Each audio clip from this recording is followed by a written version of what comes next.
मैं कुछ नहीं कर रहा यार, मैं अपनी जिंदगी बढ़िया जो है जी रहा हूँ, मेरा कभी दिमाग खराब नहीं हुआ और मैं ओवरवेलम हो जाता हूँ। आई थिंक ना बड़ी बहुत खुशी हो जाती है। हमारे यहाँ ना दोस्ती में नाता टूटता नहीं है, हम उस जमाने के लोग हैं। हमारे यहाँ ना दोस्ती अगर हो गई तो अभी दोस्ती हमेशा के लिए। लड़ाई हो सकती है, हाथापाई हो सकती है, पर दोस्ती खत्म नहीं हुई है। तो मेरा मानना है दोस्ती अगर आपने कर ली तो फिर आपका रिश्ता कभी खराब हो ही नहीं सकता। जेसिका के टाइम पे तो इतना सोचने का वक्त ही नहीं था, पहली फिल्म थी, पहली बार मिल रहा था, लगा गया हाँ बड़ा इंटरेस्टिंग कैरेक्टर है।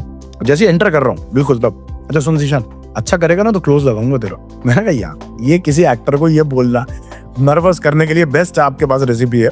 आई थिंक है आपका सेंसिबिलिटी अगर मैच करती है तो फिर आप बोलते हैं कि कूद के देखते हैं कुछ मजा आए। ठीक है आप बनाइए, बिल्कुल बनाइए यूनिवर्स, पैसा कमाने को कोई मना नहीं कर रहा किसी को भी, पर ना ये मान लेना कि यही चलेगा, मैं उसकी बात कर रहा हूँ कि वो जैसे मैं ये शिकायत अभी इस वक्त में नहीं कर सकता बिकॉज अभी लगातार काम वाम कर रहा हूँ कि मुझे कोई उस तौर पे साइड लाइन किया जाता है। I think it's going fine. So Zeeshan, welcome to movie fight. Thank you. Finally इतने टाइम के बाद आपका वक्त मिला है मुझे, so I am just feeling so grateful. नहीं वो हमारी मुलाकात नहीं हो पाई, खराब बात थी, पर चलिए शुरुआत तो हुई। बिल्कुल। पहले तो आप मुझे ये बताओ कि किस तरह से सबसे बेस्ट जो मैसेज है ना आफ्टर क्रिमिनल जस्टिस, वो क्या मिला है आपको? क्या बेस्ट मैसेज जी? यार पता नहीं, बहुत अच्छा रिस्पॉन्स है ऑनेस्टली, उम्मीद से बढ़कर है।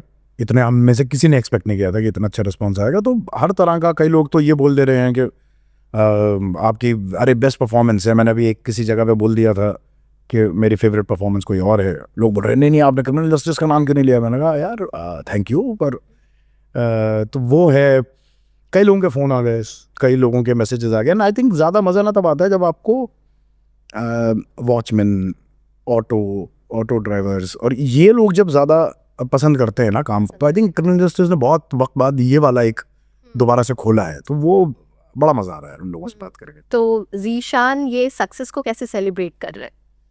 मैं कुछ नहीं कर रहा यार, मैं अपनी जिंदगी बढ़िया जो है जी रहा हूँ। जनरली आप करते हो कोई भी, जब भी सीरीज या फिल्म सक्सेसफुल होती है तो कैसे सेलिब्रेट करते हो? एक होता है ना यार, देखने के बाद भी ऐसा लगता है कि यार ऐसा कुछ नहीं है, मैं कुछ ऐसा बड़ा सेलिब्रेट नहीं करता।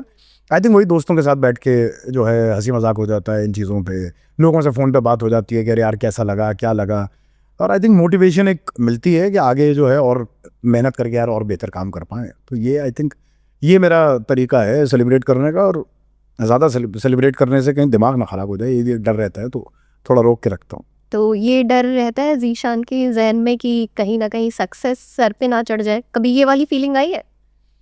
ये आती रहती है, और आई थिंक इसलिए मैंने अपने आप को रोक रखा है, और इसलिए मैं ज़्यादा उसको मानता नहीं हूँ कि कुछ कर दिया। आई थिंक पूरी टीम का एफर्ट होता है यार।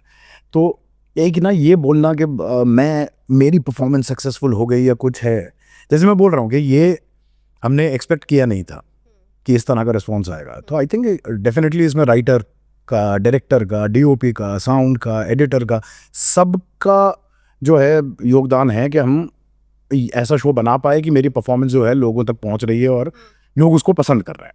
तो उसको मैं अपने ऊपर क्या लूं जी। नहीं, एज एन इंडिविजुअल मेरे पूछने का मतलब ये था कि एज एन एक्टर, ये इतने साल हो गए आपको इंडस्ट्री में, बट कहीं ना कहीं होता है ना, हम काफ़ी सारे एक्टर्स को भी देखते हैं, हमने देखा है, बट उस नोट पे मैंने आपसे पूछा कि कहीं आपको ऐसे लगा कभी कि यार थोड़ा आई थिंक मुझे बैलेंस करना चाहिए, दिमाग खराब हो रहा है, दिमाग खराब हो रहा है, हाँ चलो इसको इजी कर दे, दिमाग खराब हो रहा है। नहीं मेरा कभी दिमाग खराब नहीं हुआ, और मैं ओवरवेलम हो जाता हूँ। आई थिंक ना बड़ी बहुत खुशी हो जाती है, बहुत मज़ा आता है, तो मुझे ना वो जज्ब करने में भी थोड़ा वक्त लग जाता है। तो चाहे वो रांझना हो, चाहे वो पहली नो वन किल जेसिका हो, चाहे रांझना हो, तनु गेट्स मैरी रिटर्न्स हो, रईस हो, मतलब भरी पड़ी हैं, काफ़ी हैं लकीली, पर हर बार ना मुझे कह रहे यार बड़ा अच्छा रिस्पॉन्स आ रहा है, अरे फलाने ने फ़ोन किया, अरे ढमकाने ने ऐसा बोला, ऐसे मैसेजेस आ रहे हैं, ये हो रहा है। तो आई थिंक उसमें ही वक्त बीत जाता है, तब तक कुछ नई चीज़ का वक्त आ जाता है, आप उसके अंदर एंटर कर जाते हैं। तो नहीं, अभी तक तो दिमाग ख़राब नहीं हुआ।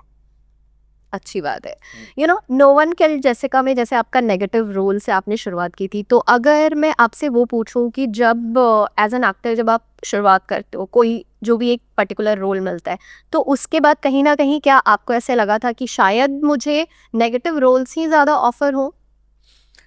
नहीं, मैं सही बताऊं तो जेसिका के टाइम पे तो इतना सोचने का वक्त ही नहीं था। पहली फिल्म थी, पहली बार। मिल रहा था, लगा कि हाँ बड़ा इंटरेस्टिंग कैरेक्टर है। ये मुझे जब बाद में लोगों ने बोलना शुरू किया और सवाल आने शुरू हुए, तब मुझे रियलाइज़ हुआ कि ओह अच्छा हाँ ये तो नेगेटिव कैरेक्टर था।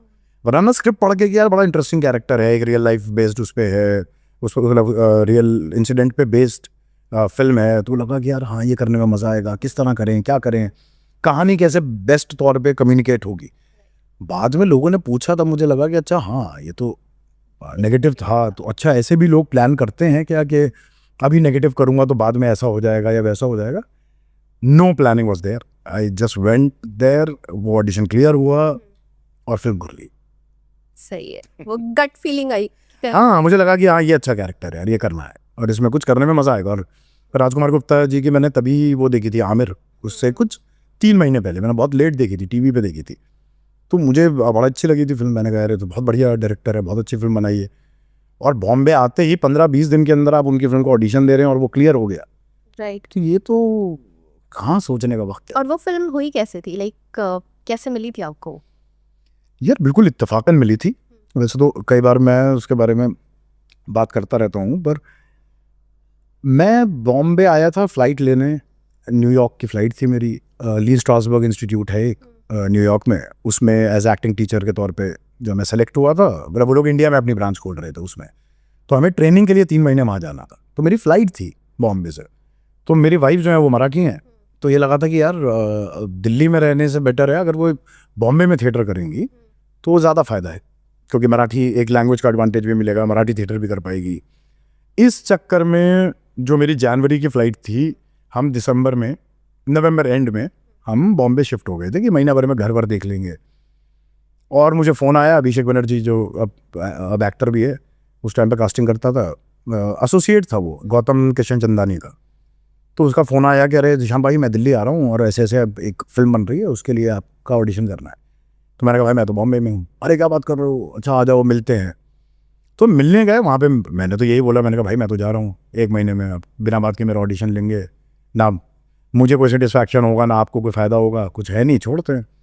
और गौतम से एक्टिंग के बारे में कुछ बात हो रही थी कि हाउ टू अप्रोच सीन, कैसे होता है, क्या होता है। तो उन्होंने बोला कि यार अभिषेक तुम्हारे बारे में बहुत अच्छा बोलता है, तो I always wanted to meet you. चलो अच्छा है, मुलाकात हुई।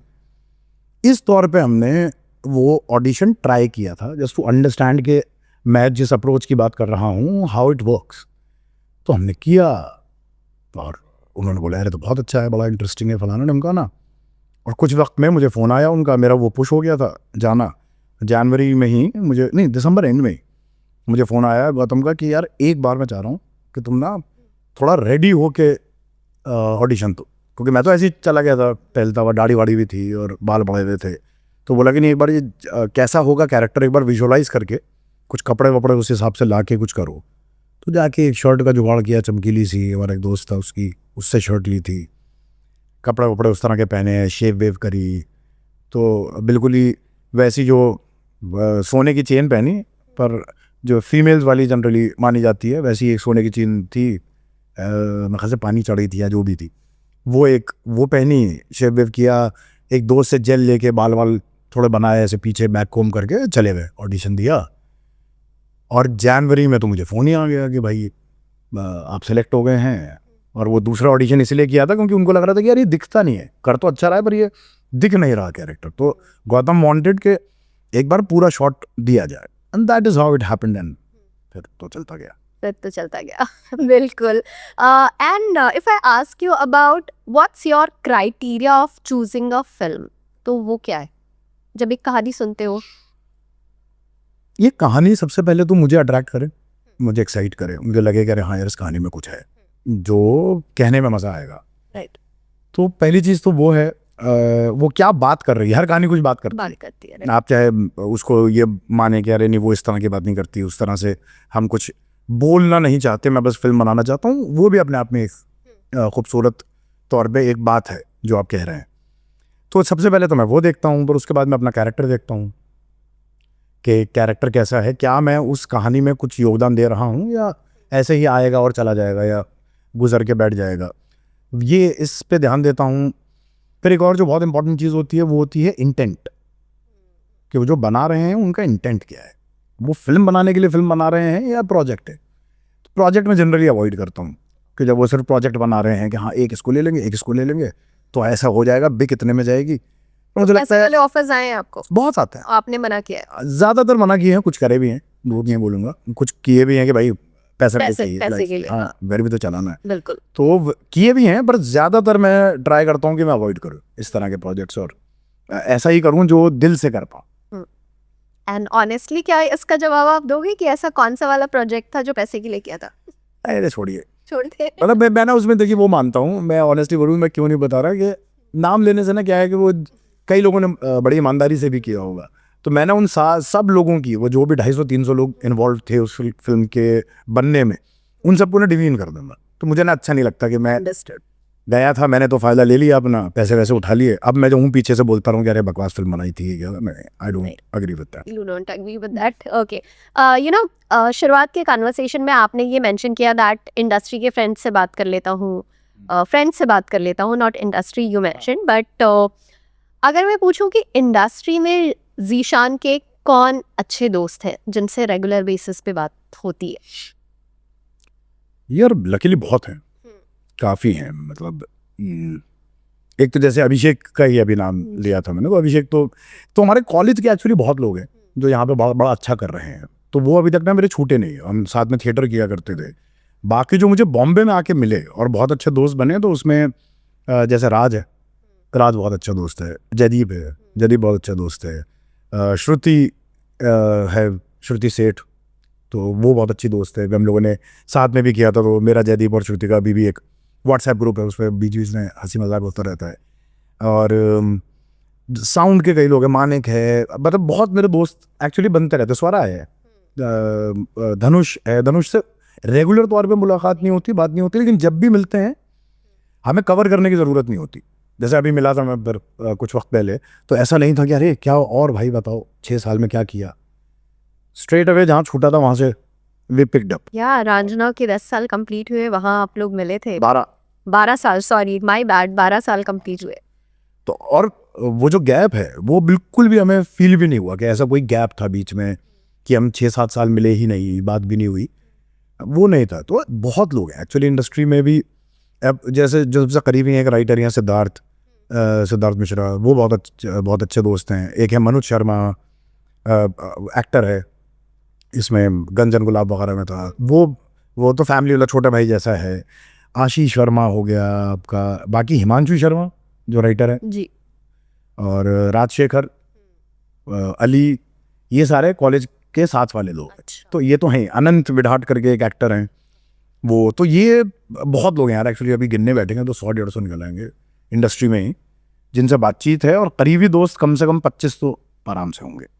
और रंजना की बात हुई है, तो अगर मैं रंजना के एक वैसे सीन की अगर मैं बात करूँ, उस सीन की जो बहुत ही ज़्यादा क्लोज है, जिसकी मेमोरी एकदम कोर मेमोरी जिसे बोलते हैं ना, कि वो एकदम जहन में बिल्कुल फ्रेश है, वो बताओगे आप उसके बारे में कुछ? रांझना में या यार, रांझना जो है ना, मैं सही बताऊं आपको, रांझना का पूरा एक्सपीरियंस ही कमाल था। वो दिमाग से आप निकाल नहीं सकते वो एक्सपीरियंस। आई थिंक तभी वो फिल्म ना इतनी, अभी भी उसको प्यार मिल रहा है, मतलब अभी वो 12 साल जो सेलिब्रेट कर रहे थे हम, एक तो हमें लगा यार 12 साल हो गए इस फिल्म को आए हुए, पर इतनी फ्रेश अप्रोच से लोग मिलते हैं और हर जनरेशन के लोग मिलते हैं। अब कई तो अब बहुत छोटे बच्चे जो उस टाइम पे तो उनको समझ में भी नहीं आ रही होगी क्या फिल्म है, वो लोग भी बड़े एक्साइटेड होते हैं, अरे सर रांझना। तो आई थिंक वो मैजिक इसलिए क्रिएट हुआ कि सब लोग ना सिंक में थे और हर सीन में कुछ घट रहा था, और बहुत मस्ती में बनाई थी फिल्म, बहुत मस्ती से बनाई थी हम लोगों ने। क्या शूट था वो यार, बहुत खूबसूरत चीज। And talking about Tanu weds Manu, तो हाँ, तनु वेट्स मनु में भी उसके फौरन बाद ही था तनु वेट्स मनु, अलग तरह का कैरेक्टर था, तो तब तक वो वाला एक वो आ चुका था, हिमांशु जो है वो मज़े लेता रहता था, आनंद राय मज़े लेते रहते थे, तो ठीक से कर बेटा, ठीक से कर, नहीं करेगा ना तो आनंद सर का जैसे वो एक जोक मेरे साथ बहुत चलता था कि मैंने बोला अरे सर क्या कर रहे हैं, हाँ यहाँ पे ये वाला सीन है बोला, अच्छा सुन जीशान, जैसे एंटर कर रहा हूँ बिल्कुल तब, अच्छा सुन जीशान, अच्छा करेगा ना तो क्लोज लगाऊंगा तेरा। मैंने कहा यार ये किसी एक्टर को ये बोलना नर्वस करने के लिए बेस्ट आपके पास रेसिपी है। तो एक फन रिलेशन तब तक हमारा बन चुका था बहुत अच्छा। तो पर महीना भर हम लखनऊ में थे, खाना पीना, आनंद आनंद राय का सेट खाने पीने से भरा हुआ होता है, खाना पीना घूमना फिरना मौज मस्ती, तो यही किया था, बहुत बहुत मस्ती काटी थी उस सेट पे। सो रांझना का सीक्वल आना चाहिए।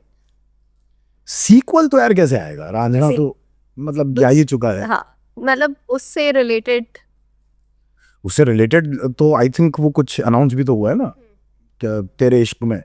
अच्छा अनाउंस हुआ है। हाँ अच्छा। एक फिल्म अनाउंस हुई है, पर वो वैसा वाला है कि सीक्वल नहीं है। आई थिंक उनका टीजर ही उन्होंने ये काटा था, वो टीजर बड़ा अच्छा था कि वो ऐसे रांझना लिखा हुआ है और ये कैरेक्टर जो है वो एक उस पर पेट्रोल बॉम्ब फेंकता है धनुष, और वो है कि भाई वो तो कुंदन था जो मान गया, ये शंकर है, ऐसे कैसे मनाओगे, ऐसा कुछ बड़ी अच्छी सी लाइन थी। तो आई थिंक वो है कुछ सेम रिलेशन है, पर रांझना नहीं हो सकता। रांझना एक वर्ल्ड के बारे में था, रांझना एक अलग किरदार के बारे में था। आई थिंक इसमें कुछ तो कर रहे होंगे, I am sure. And also that one director जो आपको कॉल करे या जिनका आप नाम सुनो और बस आप बिना कहानी सुने भी हाँ बोल दो, जिनके साथ आपने काम भी किया, आप उनके बारे में बता सकते हो, कौन है वो? अगेन काफ़ी लोग हैं, और अभी बिल्कुल रिसेंट, क्योंकि मैं ऐसा कर चुका हूँ कि मैंने सुना भी नहीं और हाँ बोल दिया, वो थे Hansal Mehta. I thought so. हाँ तो स्कूप में मुझे तो पता भी नहीं था। अरे एक तो वो अंडरसेल करते हैं हर चीज़ को, तो बोले अरे यार एक शो बना रहा हूँ ऐसे ऐसे, जागृति पाठक करके एक हमारा मेन कैरेक्टर है उसमें, एक एडिटर का रोल है उसमें, कर ले, मुझे लग रहा है तू कर ले। मैंने हाँ ठीक है कर लेते हैं। तो वो तो मैं ऐसे ही कि अच्छा अंसल सर कह रहे हैं कुछ होगा, छोटा सा काम होगा, जाएंगे टहलते हुए शूट करेंगे निकल जाएंगे, ठीक है अंसल सर तो जो है बहुत करीबी हैं तो कर लेंगे। इस तौर पे तो मैं गया था। जब स्क्रिप्ट आई, मैंने स्क्रिप्ट पढ़ी, मैंने कहा अरे यार आप तो ऐसे बोल रहे थे कि कुछ नहीं है, ये तो मतलब मेन कैरेक्टर है आपका। हाँ तो मैं तो छोटे रोल के लिए क्यों बुलाऊंगा। मैंने कहा ये तो आप इतना अंडरसेल क्यों करते हो। बोले अरे ठीक है अब क्या मैं बोलता तुझे कि बहुत कमाल का है, मज़ा आया ना तो स्क्रिप्ट पढ़ के। मैंने कहा हाँ। तो आई थिंक अंसल सर एक वैसे इंसान है। अभी एक फिल्म हमने की इनके साथ, अनुराग कश्यप, तो इससे पहले जबकि हमने कोई कभी काम नहीं किया था, पर जैसे उसमें हमने एक वो वाला ट्राई किया, बड़ा मज़ा आया कि मुझे कुछ पता ही नहीं था कि क्या है। वहाँ पे ऑलमोस्ट इम्प्रोवाइज करके हमने फिल्म की है, बड़ा मज़ा आया। वो अभी जब आएगी फिल्म तब आप देखिएगा। आई थिंक है आप कहें सेंसिबिलिटी अगर मैच करती है तो फिर आप बोलते हैं कि कूद के देखते हैं, कुछ मज़ा आए। Right okay. और इंडस्ट्री की कोई एक ऐसी चीज जो according to you as an actor you feel that should change?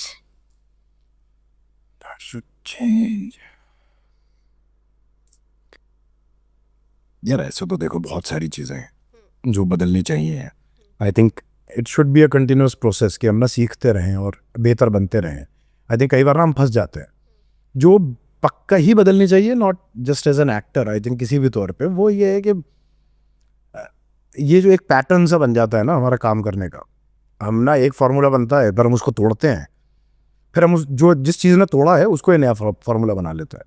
फिर हम उसके लिए 4 साल 5 साल ये बात करते रहते हैं कि अरे यार फार्मूला बन गया, पर उसे तोड़ते हैं।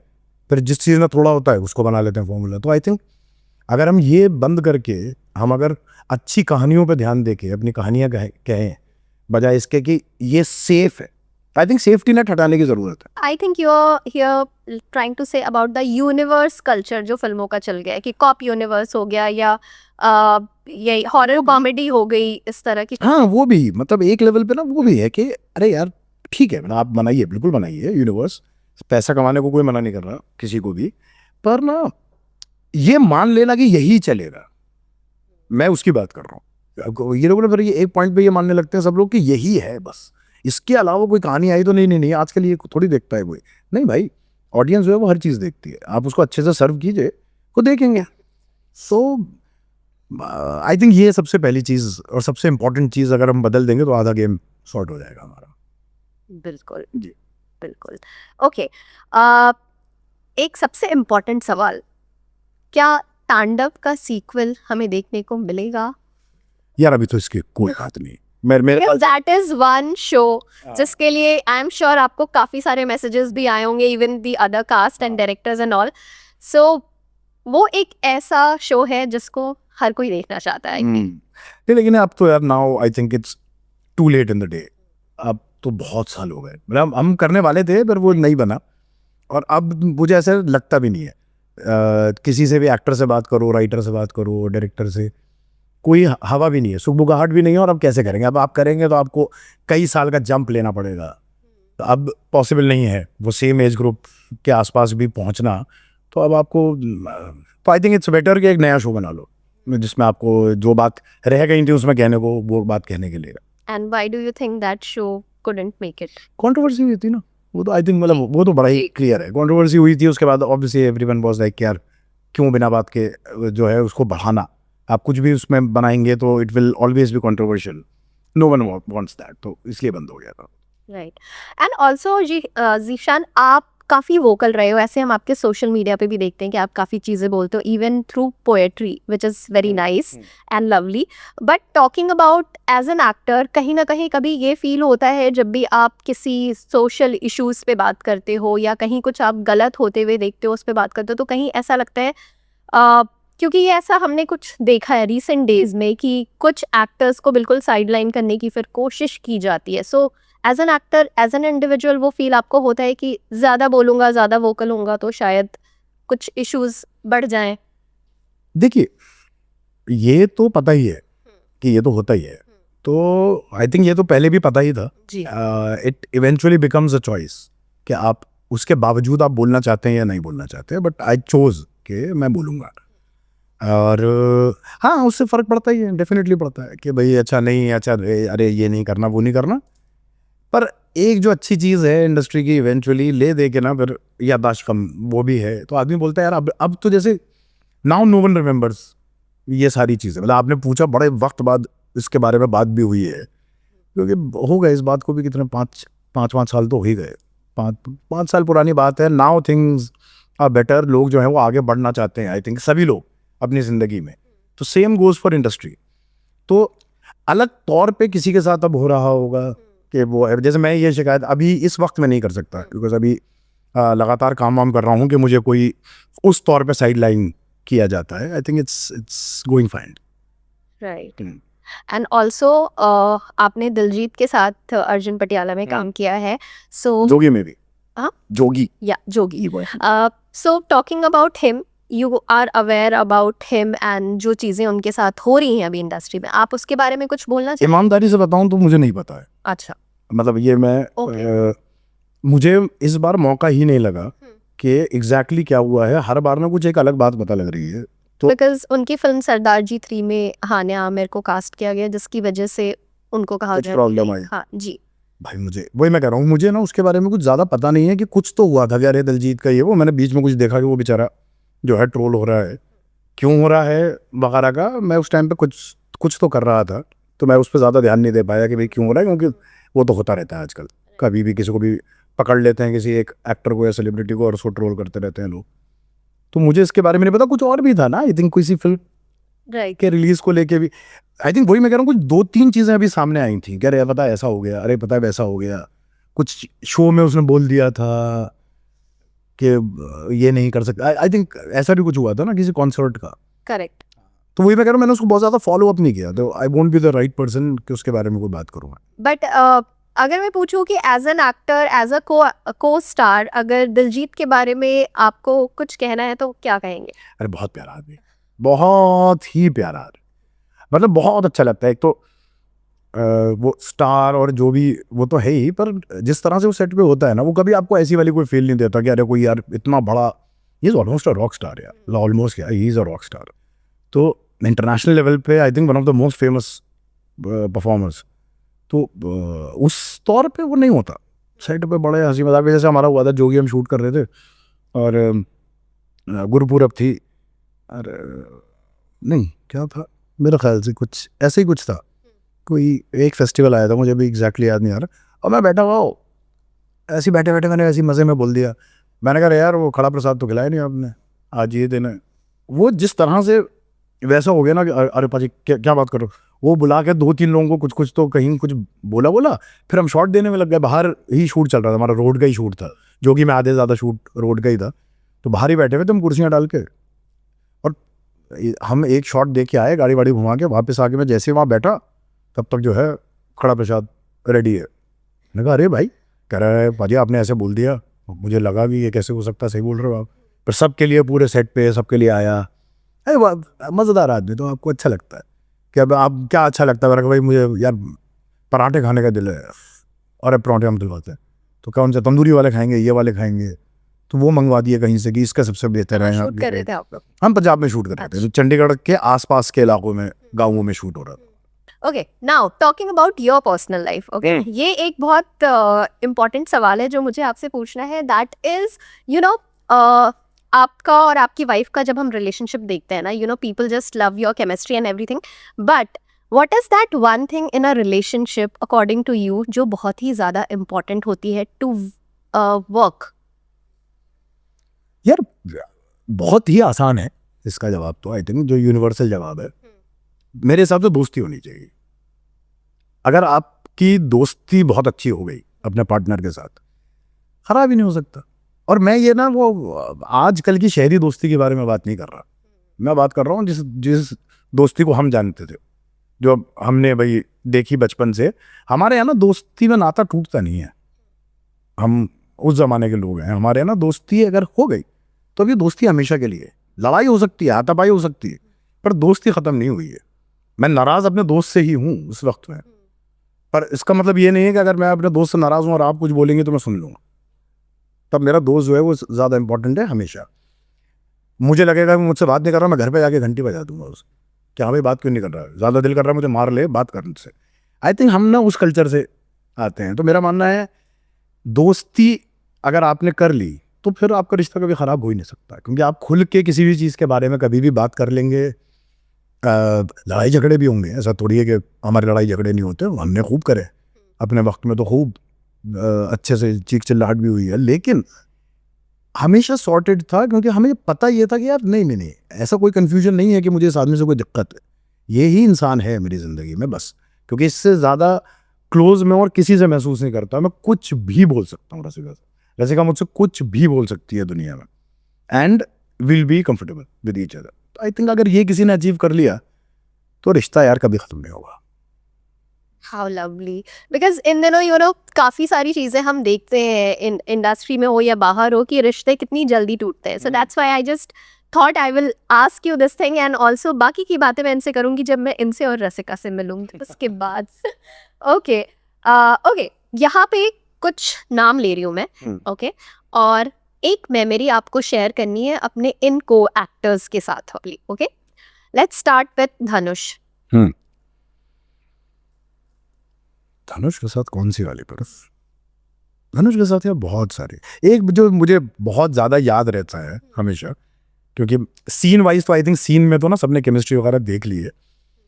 तो धनुष को ना वो पहली बार हिंदी में काम कर रहा था, नॉर्थ में काम करना था, तो खाने को लेकर ना वो बेचारा बड़ा परेशान था, जो हो ही जाएगा किसी का भी, इतना लंबा आपको अगर शेड्यूल करना है। तो एक उसके साथ ना कुक आया हुआ था जो बहुत बढ़िया तमिल फूड बनाता है, बहुत ही अच्छा खाना बनाता था। तो रोज़ जो है कुछ भी अपना शूट है नहीं भी है, अगर मेरा शूट, मैं होटल में हूँ, मैं वहाँ से उस टाइम पे लंच के टाइम पे आ जाऊँगा उसकी वैन में, तो उसकी वैन के बाहर वाले एरिया में बढ़िया वो खाना लगता था, जिसमें हर बार 8-9 कम से कम डिश होती थी, चावल भी है, पापड़ भी है, और बैठ के धनुष, हिमांशु और मैं, उसके अलावा और लोग आते रहते थे, कभी स्वरा है, एक आध बार शायद सोनम भी थी, आनंद सर कभी कभी आ जाते थे। हम 3 कांस्टेंट बैठेंगे रोज वहाँ पे, और रोज का मेरा और हिमांशु की सेम प्रॉब्लम थी, खाने के बाद अबे बहुत खा गया, अबे बहुत खा गया, यही चलता था हमारा। आई थिंक वो एक ना, मैं अभी भी खाता हूँ ना, अगर वहाँ पे जाके, अभी जैसे मैं चेन्नई गया हुआ था, मैंने वहाँ पे जैसे ही वो खाया, वो स्वाद आया मुझे और मैं उस वैन में पहुँच गया था। तो आई थिंक वो बड़ी एक खूबसूरत मेमोरी है धनुष। वो खाना मतलब निवाला लेते ही धनुष की शक्ल भी याद आ जाती है। धनुष की शक्ल और वैन एकदम, वो हल्के सा ठंडा भी लगने लगा कि अरे यार इसी को थोड़ा ऊपर कर को हवा आ रही है, वैसा वाला जो एक फील होता है वो था। Right, okay. Salman Khan? Salman sir के साथ वो एक्चुअली 2 लोगों के मिलके एक मुझे याद आ जा रही है, वो बड़ी प्यारी मेमोरी थी। तो अच्छी बातचीत होती थी हमारी जी। और बहुत प्यार से बात करते थे मुझसे। और पूरी साहब गुजर गए थे while we were shooting Tubelight, उसके बीच में ही गुजरे थे। तो वो बड़ा एक अनफॉर्चुनेट था एंड आई थिंक सबको ही ना वो एक पेन तो फील हो ही रहा था अंदर से। मुझे याद है कि we were shooting something after 4 or 5 days only. हम लोग बैठे हुए थे, तो ऐसा है एक मेला सा लगा हुआ है, मैं नीचे बैठा हुआ, जादूगर आने वाला है, अगर ट्यूबलाइट देखी हो आपने, जो एक कैमियो है एक्चुअली शाहरुख सर का। तो वो उसके लिए ऑडियंस वाला पार्ट शूट हो रहा था, तो हम लोग बैठे हुए थे और सलमान सर साइड में आए, तो सबको हाई वाई करके फिर एकदम से हटे, उन्होंने हल्के से ऐसे कंधे पे टैप किया, बोला, तो बोले कि शाम में क्या कर रहे हो? मैंने सर कुछ नहीं, ये बॉम्बे में शूट था। तो बोले यार थोड़ी देर बैठते हैं आज पूरी साहब की याद में, I think we should sit for some time. तो आई थिंक वो ना एक बड़ा बहुत एक ह्यूमन एक फीलिंग ना, कि हाउ ही ऑल्सो फेल्ट कि एक इतना ग्रेट आदमी और इतना ग्रेट एक्टर चला गया है। तो वो अभी आपने बोला तो मुझे पहली चीज़ वो याद आई। आई थिंक वो बड़ी अलग मेमोरी है। Salman is also very emotional person. हाँ, लाइक यानी वो उनके Yes. उसमें ना वो पता चल रहा था, he wanted to sit with someone. तो आई वाज वेरी हैप्पी कि मुझे उन्होंने बोला, उनको लगा कि इनके साथ बैठूंगा, क्योंकि I was also very close to Puri साहब, तो मे बी दैट्स व्हाई बड़ा खूबसूरत था वो। Okay. Now talking about your co-actor again, Kangna Ranaut. Kangana के साथ की मेमोरी में यार, उसमें ना मुझे देखिए वही याद आ रहा है। मैं ऐसा नहीं कि कुछ बोस्ट करने का कुछ है, बट उस सीन के बाद हमारी बहुत अच्छी और बड़ी लंबी बात हुई थी, जिसमें नहीं वो तनुवेड्स मनु रिटर्न्स में ये टॉवल में बाहर आ जाती है तने, और मैं हंस रहा हूँ साइड में कपड़ा धोते हुए। तो जो लड़के वाले आते कुछ तो हाँ, वो लड़के वाले उसकी बहन को देखने आते हैं, तो अब हिलेरियस सीन है। अभी भी किसी ने रील वगैरह पे शेयर वेयर किया था वो, कह रहे कमाल का सीन था। तो उस वाले सीन में मैं वो कपड़े धो रहा होता हूँ और मैं हंसने लगता हूँ एक पॉइंट पे, और मैं पागलों की तरह सिर्फ हंस ही रहा हूँ, जिसका एंड ही वो है कि वो कंगना हंसते हुए पर बोलती है कि अबे कितना हंसेगा। यही है सीन। तो उसके बाद फिर वो बड़ा मजा आया था। तो उसके बाद बोली थी कंगना, उसने बोला यार ये हंसना, क्योंकि हंसना काफ़ी मुश्किल माना जाता है स्टेज पे या स्क्रीन के सामने। तो हमारी उस पर एक बात हुई थी कि अच्छा क्या टेक्निक है, क्योंकि हंसने में कई बार मसला महसूस होता है, कैसे कर सकते हैं। तो वो एक मुझे वो याद है, वो बोली थी यार मुझे बड़ा मज़ा आया, मुझे असल में हंसी आ गई थी जब तुम हंस रहे थे। तो हाँ, तो वो एक मेमोरी मेरी बड़ी वो है स्ट्रॉन्ग, क्योंकि शुरू का आई थिंक तीसरा चौथा दिन ही था शूट का, या और पहले का शायद दूसरा ही दिन था शायद शूट का हमारा। हाँ, ओके। शाहरुख खान, मेमोरीज ही होंगी, मेमोरी नहीं बोल सकती मैं, मेमोरीज होंगी। बहुत हैं यार, बहुत ज़्यादा हैं, राइट। बहुत ज़्यादा मेमोरीज हैं उनके साथ। बहुत छोटे छोटे वक्त में ना, I think is very kind, मैं ये बोलूँगा। ऐसे एक वो रह जाती है वो ना बार बार। एक्चुअली मुझसे ज़्यादा रसिका की भी मेमोरी है कि हम लोग ना एक पार्टी में गए थे, आनंद की बर्थडे थी, आनंद राय की, और शाहरुख सर आए हुए थे। तब शुरू नहीं हुई थी, जीरो शुरू नहीं हुई था, रईस का ही वो था, तो मिले थे। और कुछ 2 बज रहे होंगे मेरे ख्याल से, 1:30 या 2, और हमें लगा कि अब निकलते हैं, बहुत देर हो गई, कहीं बैंड्रा में कहीं था, और हम निकल रहे थे और शाहरुख सर ने एकदम ऐसे कहाँ जा रहा है, हाथ पकड़ के उनको बाय बोलने गए तो हाथ पकड़े रहे। फिर कुछ करीब 2 घंटे वो ऐसे ही ना हाथ पकड़ के बात करते रहे एक्टिंग के बारे में। बहुत बहुत ही कमाल, इतनी काइंडनेस के साथ बात कर रहे थे वो। तो आई थिंक वो बड़ा सररियल सा वो था कि अरे यार याद में खड़े हुए, आनंद सर भी खड़े हुए थे, कृषिका लुल्ला भी थी, और भाभी भी थी, रसिका भी थी, 3-4 लोग हम लोग थे, और हम कोई 2 घंटे एक जगह पे we were just standing and talking, कोई नहीं हिल रहा था। तो आई थिंक वो ना एक दिमाग में रह गया, क्योंकि अब जब निकले तो देखा 4:15 बज रहे हैं, हमें लगा यार 4:15 बज गया, 2 घंटे से हम ये एक ही जगह पे खड़े थे। तो वो रह गई। बहुत है शाहरुख सर के साथ तो यार, बहुत ज़्यादा है, बहुत ज़्यादा। वो ऐसी कभी यार मेरा होता था बैठे हुए, खाली बैठे हुए, शॉट लग रहा है, वो उधर बैठे हुए, मैं इधर बैठा हुआ हूँ, मुझे एकदम से ना रियलाइज़ होता था कि अरे यार मैं शाहरुख खान के साथ बैठा हूँ। शाहरुख खान यार, ये DDLJ वाला शाहरुख खान है, अरे ये बाजीगर वाला शाहरुख खान है, और ऐसे आप बगल में कुर्सियाँ डाल के बैठे हुए हो। तो कई बार बड़ा सररियल सा लगता था, पर वो आदमी इतने कमाल के हैं कि वो कभी आपको महसूस नहीं होने देते इस तरह से ना कि वो इतने बड़े स्टार हैं और आप नए एक्टर हैं, वैसा वाला कभी महसूस नहीं होने दिया। भरी भी है उनके साथ, तो भरी भी है। Recently we were actually in office watching that scene from Zero, जहाँ पर वो आप सारे लोग पेपर पढ़ रहे हैं एंड देन बोल रहे हैं कुछ ईद का टाइम है, पैसे दे दो, और पैसे की बारिश हो रही है। बिरयानी खा लेना यतीमों, वो वाला सीन। हाँ right, that was also very funny scene था वो। Okay, last one, Saif Ali Khan. Saif के साथ मेमोरी, यार कमाल की बात पता है क्या है, मैंने 2 चीजें करी हैं, पर ना हमारा ना कुछ था नहीं साथ में ज्यादा। अच्छा, अगर आप एक्चुअली उसको ऐसे सोचे ना, तो ऐसे फैंटम में पहली बार हम लोगों ने साथ में काम किया था टेक्निकली, पर फैंटम में हम साथ में ऑलमोस्ट हैं ही नहीं। हम लोग ऑफिस, रॉ का ऑफिस संभाल रहे हैं और वो ग्राउंड पे काम कर रहा है, फील्ड पे, तो साथ में ज्यादा शूट उसमें भी नहीं था। सेम गोज फॉर तांडव। तांडव में हमारा ट्रैक बिल्कुल अलग है यूनिवर्सिटी का, पॉलिटिक्स का ट्रैक बिल्कुल अलग है। 2 बार इंटरेक्शन होता है, एक बार मैं उनके ऑफिस जाता हूँ और एक बार वो यूनिवर्सिटी आते हैं, तब वो हाई वगैरह होता है, तो ना बहुत ज़्यादा नहीं है। एक मुझे हल्का छोटा सा याद है कि फैंटम का शूट था, क्योंकि मैंने सुना था कि उनको भी पढ़ने का बहुत शौक है, हिस्ट्री बफ और समथिंग काफ़ी बोला जाता है। तो मैं एक किताब पढ़ रहा था बैठा हुआ, तो वो था कि टाइम लग रहा है, बर्फ़ पड़ी हुई थी, मुझे याद है कश्मीर में शूट था हमारा, और ऐसे साइड में मैं कुर्सी लगा के बैठा हुआ चुपचाप अपनी एक किताब पढ़ रहा था, और वो आए थे, मे भी शायद उन्होंने देखा और उनको किताबों का शौक है, तो वो एकदम आए थे और ऐसे उन्होंने किताब उठा के कि क्या पढ़ रहे हो, तो मैं इनकी सईद मिर्ज़ा साहब की एक किताब थी, उसका नाम भूल गया मैं भी, वो किताब पढ़ रहा था, वो बोले अरे कैसी है, क्या है, हल्का सा एक, तो वो बड़ा कम होता है कि फिल्म्स की दुनिया में कोई आपसे किताब के बारे में बात करे, तो ये बड़ी ही बहुत ही रेयर चीज़ है, तो आई थिंक इसलिए मुझे ये याद रह गई है।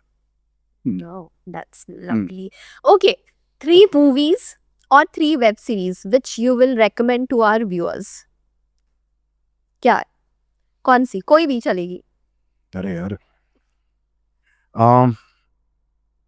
कब कब अभी के चाहिए या Any किसी भी वक्त की? किसी भी वक्त की।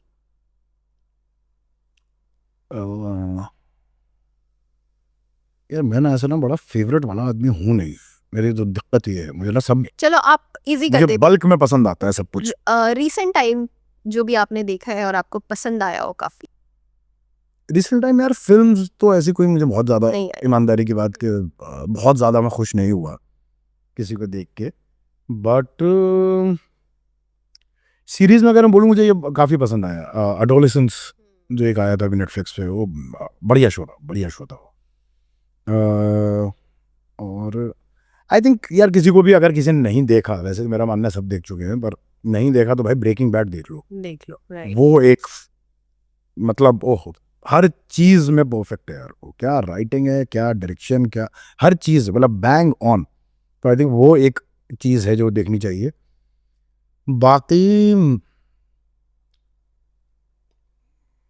बाहर ही जा रहा है दिमाग, मैं इंडिया में कुछ तो निकालूंगा मैं। शो वाइज नहीं, एक्चुअली इंडिया में आने का कोई फ़ायदा नहीं शो के लिए ख़ास तौर पे, क्योंकि हम ना भी बहुत ही शुरुआत वाले दौर पे है। बाकी यार मैं कह रहा हूँ पुराने उसमें भारत एक खोज देख लो, इंडिया के सीरियल है वो, मतलब it's not a series, but Bharat एक खोज आया करता था, क्योंकि अभी जो नई जनरेशन है उनको नहीं पता होगा, पर हमें बहुत उससे बहुत फ़ायदा हुआ था, बहुत कुछ समझ में आया था श्याम बेनेगल साहब का, तो वो आई थिंक देखना चाहिए लोगों को। और मालगुडी डेज देख लो, नहीं तो करो वो देख लीजिए, कम से कम कुछ अच्छा कंटेंट तो है। फिल्म्स में देखिए मेरी ऑल टाइम फेवरेट है प्यासा, प्यास अगर करना ही है एक, तो मैं प्यासा बोलूँगा कि वो तो पक्का सबको देखनी चाहिए, देखनी चाहिए। बहुत ज़्यादा अच्छी फिल्म है, और सब अच्छे हैं उस फिल्म में। देन और क्या है, तो अभी ना मैं कुछ बोल के चला जाऊँगा, फिर मुझे बाहर निकलते ही लगने लगेगा कि यार बताओ उसका नाम नहीं है, बताओ उसका नाम नहीं है। जैसे अभी आ रहा है मुझे मदर इंडिया भी याद आ रही है, मदर इंडिया बहुत बहुत कमाल की फिल्म लगती है मुझे। इंडिया को समझना है तो मदर इंडिया एक फिल्म है उसके लिए, है ना। बाकी मैं बोलूँगा वो भी यार बहुत इंपॉर्टेंट फिल्म लगती है मुझे, लगे रहूँ मुन्ना भाई, बहुत बहुत ज़रूरी फिल्म है वो। तो अभी एकदम टॉप ऑफ द हेड मुझे यही याद आया, बाकी तो भरी पड़ी है। बाकी तो सब ओके। ये एक दूसरा सेगमेंट है which is called get to know me. If your life were a Bollywood film what would be the title? यार ये तो मुश्किल सवाल है, क्या होगा टाइटल?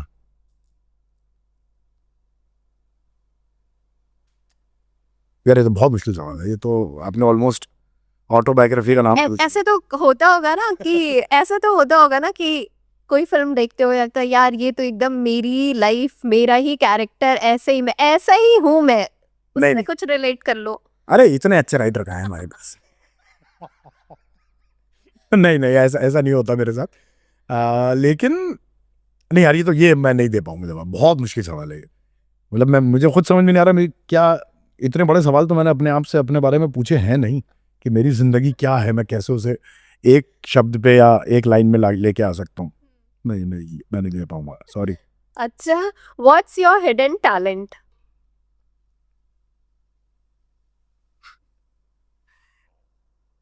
यार मैं सब तो बोलूं, यार मैं ना बहुत मजाहिया आदमी हूँ। मुझे पता है कई लोगों ने मुझसे ना ये कंप्लेंट की है कि मैं बड़ा सीरियस लगता हूँ अपने सोशल मीडिया के प्रेजेंस और किताबों और इन सब की बातें करता हूँ। तो भाई मैं बहुत, मतलब छोड़ो, यहाँ पे वो शब्द इस्तेमाल नहीं कर सकते, मैं बहुत वैसा आदमी हूँ। तो ये है हिडन। और पोएट्री भी तो पोइट्री भी तो लोगों को लगता है कि पोइट्री मुझे सिर्फ जो है ऐसी सीरियस वाली बहुत भारी और जिनके बहुत अर्थ हैं ऐसी ही चीज़ें, मैं ना, बहुत अलग पोइट्री भी है, कभी आराम से बैठेंगे तो सुनाऊंगा। पोएट्री से कुछ सुन सकते हैं जो ऐसे मतलब नहीं वो ऐसे नहीं, ऐसे मैं नहीं। याद नहीं रहता मुझे यार, मैं ना, इसलिए मैं, अगर आपने देखे भी होंगे वीडियोस तो मैं हमेशा पढ़ के बोल रहा हूँ। तो ये पोइट्री का ना मसला ये है कि अगर आपने एक भी वर्ड इधर उधर करा ना तो उसका ना रस मीटर से खराब हो जाता है, पर मज़ा नहीं आता। तो मैं इसलिए अवॉइड करता हूँ ऐसे पढ़ना, लिखा ना हो तो। और खुद कितना लिखने में इंटरेस्ट रहता है आपका? मैं अडेप्ट करता हूँ, काफ़ी चीज़ें हैं जो मैंने अडेप्ट की हैं, नाटक खास तौर पे, पर ओरिजिनल राइटिंग मैंने कभी नहीं की। और ना पोइट्री, तो पोइट्री में तो मैं हाथ ही नहीं मारता, पोइट्री तो मेरे बस का ही नहीं है, मैं साफ मानता हूँ। पढ़ के समझ में अच्छे से आती है, रस बहुत लेता हूँ मैं पोइट्री का, लेकिन मैं पढ़ नहीं सकता, लिख नहीं सकता, सॉरी। तो ना, ओके। लिखता नहीं मैं। Best advice you got best advice you got in life after coming in the film industry? हाँ, वो सबसे अच्छी एडवाइस थी जो इनडायरेक्टली आई थी और मुझ पे। किससे आई थी? तो वो असल में कहा है बच्चन साहब ने, पर मुझे वो बोला था अभिषेक ने। ऐसी बात होते हुए उसने बताया था कि यार ऐसे ऐसा बोलते हैं पापा। तो वो बड़ी खूबसूरत बात थी। वो बेसिक चीज़ ये थी कि मेन स्ट्रगल जो है वो बम्बई में, वो ये है कि आप इस इंडस्ट्री में रहने के बावजूद अपने आप को बचा के निकल जाएं। तो वो उस पर हमेशा ध्यान रखना कि ये दुनिया नहीं है, आपकी दुनिया जो है वो एक अलग होगी। तो focus on that more than कि सब कुछ इसमें ही झोंक दिया। फिल्म इंडस्ट्री बहुत इंपॉर्टेंट है, सब कुछ इसी के हिसाब से हो रहा है, लेकिन अपने आप को बचा के निकल जाना है। आपका ज़मीर ना बिके, आप इंसान के तौर पे ख़राब ना हो जाएं, बेहतर बन जाइए पर ख़राब ना हो। आई थिंक ये बड़ी इंपॉर्टेंट एडवाइस है, and, मैं ट्राई करता हूँ कि इसको फॉलो करता रहूँ। ग्रेट, मिस्टर बच्चन की तरफ से ही। If not an actor, what alternate career would you have chosen? यार वही ढूंढते मैं आ गया था मैं इधर, वरना हाथ तो ना हर चीज़ पे मार रहा था। मैं इंजीनियर बनना चाहता था, बाकी मैं क्रिकेट भी ठीक ठाक खेल लिया करता था, बास्केटबॉल भी, मतलब स्पोर्ट्समैन भी था मैं डिसेंट सा। मैं एनडीए भी, मैंने जो है वो एसएसबी वगैरह सब कर लिया था, मेडिकल वगैरह में मसले रहे। तो जो दिख रहा था मुझे लगता था यार ये भी ट्राई कर लेते हैं, ये भी कर लेते हैं, जिसमें ये मिल गया और समझ में आया कि ओ मैं क्या ढूंढ रहा था। मैं एक्चुअली शायद एक्टिंग ही ढूंढ रहा था, क्योंकि इसमें मुझे हर 2-3 महीने में ज़िंदगी बदलने का मौका मिलता है। I think that is how I was living at that time, कि यार नहीं यार ऐसा करूँगा सिर्फ स्पोर्ट्स खेलूंगा, फिर बोर हो जाता था थोड़े वक्त में, फिर ज़्यादा ध्यान पढ़ाई पे चला जाता था, फिर उससे मैं बोर हो जाता था, फिर तो ऐसे घूमता रहता था। Now finally I think I arrived somewhere जहाँ ये सारी चीज़ें एक साथ मिल जाती हैं आराम से। Friend in the film industry? अरे बहुत है, वो तो उसमें से मिल जाएंगे आपको, जो मैंने पिछली बार बताई थी, लंबी लिस्ट, तो वो सब है। Okay, last one. What are you scared of the most? Of getting scared, I think. Of getting scared. हाँ, आई थिंक वो अभी ना बड़ा वो वाला एक इमोशन ना आता है नहीं, डर वाला मेरे अंदर। तो मुझे ये कई बार टेंशन होती है, मुझे पता नहीं ये फियर है या क्या है, पर वो एक कई बार लगता है यार ऐसा तो नहीं है कि मैं अंदर से कमज़ोर हो जाऊंगा और मैं डरने लगूंगा लोगों से और चीज़ों से। और तो आई थिंक वो एक मेरे अंदर फियर है कि वो नहीं होना चाहिए मेरे साथ। But आप rebel रहे हो शुरू से. यार मैं ना ऐसा कोई रेबल हूँ नहीं, मैं आपको सही Me बताऊँ। just asking in general. मैं हाँ, मतलब मुझे ना बहुत ज़्यादा ना बंदिशें अगर डाली जाती हैं किसी भी लेवल पे, तो जैसे स्कूल में मुझे थी उस बात से दिक्कत कि अरे यार ये क्या बात हुई कि ऐसे ही करना है वैसे ही करना है। तो मुझे ऐसे यूनिफॉर्मिटी पसंद नहीं है, मुझे ना वो जिस तरह से डालने की कोशिश की जाती है ना, सब सेम हो जाएं, सब सेम दिखें, मुझे आई डिसएग्री कि यार फिर मज़ा क्या है जिंदगी मज़ा का क्या यार, अलग अलग रस और अलग अलग रंग होते हैं तभी तो मज़ा आता है। तो आई थिंक उसमें ना मैं अंदर से भड़क जाता हूँ और मैं उसको तोड़ने की कोशिश करता हूँ। जैसे वही कि उस टाइम पे जो बंक मारने में मज़ा आता था स्कूल में, कॉलेज आने के बाद जब टीचर को फ़र्क ही नहीं पड़ता बंक मारने से, तो फिर आदमी बंक ही नहीं मारता। आदमी बोले अब क्या फ़ायदा, अब तो ये टीचर को बुरा ही नहीं लगा कि मैं क्लास में नहीं था, ये तो आराम से कंफर्टेबल था। तो आई थिंक वो एक हल्का सा एटीट्यूड है एक मेरा। हाँ, Okay, that's great. Okay, lastly, ये segment तो खत्म हो गया, but lastly, current एक issue जो चल रहा है ना, स्पेशली लाइक आप कंट्री में अलग अलग जगह पे देखोगे, दैट इज अबाउट लैंग्वेज. सो इसके बारे में जीशान के क्या थॉट्स है? डू यू थिंक दैट ये लैंग्वेज बैरियर जो है वो होना चाहिए? यार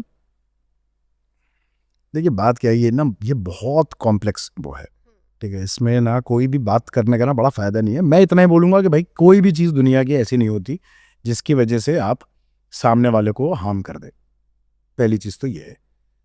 और फोर्स करना कोई भी चीज़ किसी पे भी, तो वो सारी भाषाओं में सारी चीज़ों के लिए अप्लाई होता है, क्योंकि प्रॉब्लम जो है ना वो फोर्स से ही आ रही है। एक तरफ वाले बोल रहे हैं ये बोलो, दूसरे तरफ वाले बोले हैं आप ये पढ़ो ज़बरदस्ती। क्यों भाई, भाषा का असली काम था कम्युनिकेट करना। अगर आप कम्युनिकेट कर सकते हैं तो मुझे ना ये वाली समझ में आती नहीं है बात के ये ऐसे ही होना चाहिए वो वैसे ही होना चाहिए। बेसिक तौर पे कम्युनिकेशन होना चाहिए। मैं अगर साइन लैंग्वेज से भी सामने वाले को समझा सकता हूँ, that should be absolutely fine. कोई ज़रूरत नहीं है कि मुझे वही चीज़ वैसे ही करनी पड़ेगी, अनटिल अनलेस कि मैं कुछ उस तरह का कर रहा। अब भाई अब मुझे अगर किताब पढ़नी है और मैं बोलूँ कि यार ये क्या बात हुई, ये किताब इस लैंग्वेज में क्यों लिखी है, तो फिर तो मैं बेवकूफ़ हूँ। ये लैंग्वेज इसी लैंग्वेज में लिखी है, मुझे इसमें पढ़नी पड़ेगी या ट्रांसलेशन पढ़ना पड़ेगा। तो I don't think, I think यार ये ना बहुत बहुत बड़ा इशू है। इसके बेस में अगर आप जाएंगे ना तो इसमें ना ये लोगों को जो पैसे के पीछे भाग रहे हैं, जो मारा मारी चल रही है ना, वहाँ से कनेक्ट होता है। पर अभी उतना टाइम नहीं है हमारे पास कि हम उसकी डिटेल में घुसें। It's a very big issue. उसको हमें ना सिर्फ उसका टिप ऑफ द आइसबर्ग दिख रहा है कि वो अरे यार ये इससे लड़ लिया वो उससे लड़ लिया, दैट इज़ नथिंग। वो तो रिजॉल्व हो जाएगा। उनके पीछे के अगर एजेंडा जो है वो थोड़े लूज आउट हो जाएंगे, इट विल बी सॉर्टेड। अंदर बहुत बहुत गंदगी है जिसको साफ करने की ज़रूरत है, सो दैट ये हमें फेस ना करना पड़े। और क्या कभी जीशान चाहेंगे कि वो पॉलिटिक्स में जाए? नहीं, ऐसा कुछ वो नहीं है। मैं ना हमेशा वही बोलता हूँ, मैं आपको बताऊँ, लोग ना मुझे बड़ा समझते हैं मैं बड़ा कोई कोट अनकोट पॉलिटिकल, मतलब political in the sense practicing politics as a politician, लोग ऐसा समझते हैं। एक तो मैं ज़्यादातर जो है ना, मैं तो सोसाइटी के बारे में बात करता हूँ, ठीक है, मैं डायरेक्ट इसके बारे में बात करता नहीं। सोशल तौर पे क्या दिक्कत आ रही है या क्या हो रहा है, एक तो मैंने हमेशा उसके बारे में बोला है। और दूसरा ये कि मेरा ना कोई ऐसा दूर दूर तक इरादा नहीं है कि मुझे ये करना है, कोई ऐसा ना पॉलिटिकल एम्बिशन जिसको कहते हैं, मेरा कोई पॉलिटिकल एम्बिशन नहीं है। मैं इस तरह का आदमी हूँ और वो मेरी फ्रीडम छीनेगा ना। मुझे ये फ्रीडम चाहिए कि भाई मुझे अगर कोई चीज़ गलत लग रही है मैं उस पर बोलूँगी नहीं नहीं यार आप ये नहीं कर सकते, आप इसको मार रहे हैं, ये गलत बात है। पंगा ये है कि मैं अभी चला जाऊँगा किसी के साथ, किसी पार्टी को ज्वाइन कर लूँगा, फिर मुझे सपोर्ट करता रहूँगा उनकी बेवकूफ़ियों को, वो मुझे नहीं करना। I am clear. Great, okay. और एंड जो हमारा सेगमेंट है ना वो काफी फन है। हाँ जी। यहाँ पे आपको थोड़ी मेहनत करनी है। मुझे तो बाकी इंटरव्यू भी फन लगा इसी को जाती एक सरप्राइज है आपके लिए. हाँ. This is called the art and the artist. Okay, so artist आप हो और आर्ट आपको बनाना है. यहाँ पे काफी सारे लोग जो है ना वो हमारे स्टूडियो में आए हैं और उन्होंने ये किया है. ये सरप्राइज है. 1 मिनट का टाइमर लगेगा. आपके पास 1 मिनट है और आप उस 1 मिनट में जो भी बनाना चाहते हो बना सकते हो. आपको थोड़ा ज्यादा भी टाइम मिल सकता है बट 1 मिनट का वैसे टाइम होता है. क्या बात करूं ये क्या बात हुई नहीं आपको तो अपना आर्ट दिखाना है. आप कुछ भी कर सकते हो. मे बी आप अपना फॉर एग्जांपल आप अपना नाम भी लिख सकते हो क्रिएटिव तरीके से. उसको डेकोरेट कर सकते हो. आप कुछ भी कर सकते हो. ना द आर्ट एंड ये मत अरे बहुत देखो अमित सियाल आए थे. उन्होंने ये तो मैंने अपनी बेटी का नहीं किया. जितेंद्र आनंद.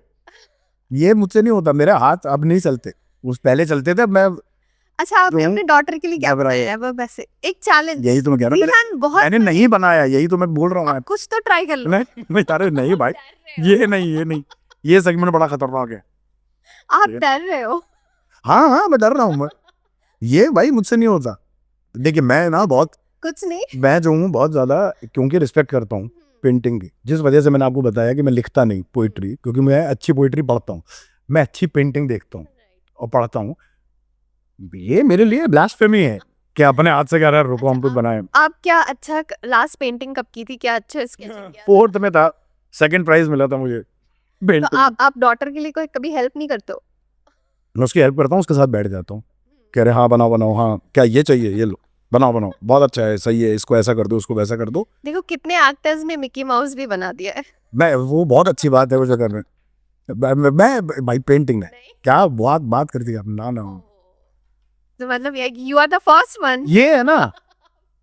आप ये लिख पढ़ना बता रहा हूँ. आर्टिस्ट ये आर्ट ब्लैंक. Art blank. ये आप ये डालना देखो ये कितनी बढ़िया चीज. सो ये ब्लैंक कैनवास ही कोई भी आ सकता है. आर्टिस्ट हो तो आप इस पे कुछ भी कर सकते हो. यही मेरी आर्ट है. यही मेरी आर्ट है कि मैं कुछ नहीं कर रहा. सब खुला छूटा हुआ है. यार मैं क्या बना दूंगा इस पे. हाँ कुछ भी बना सकते हो आप. सोच लो एनीथिंग. आप इंटरेस्टेड नहीं हो.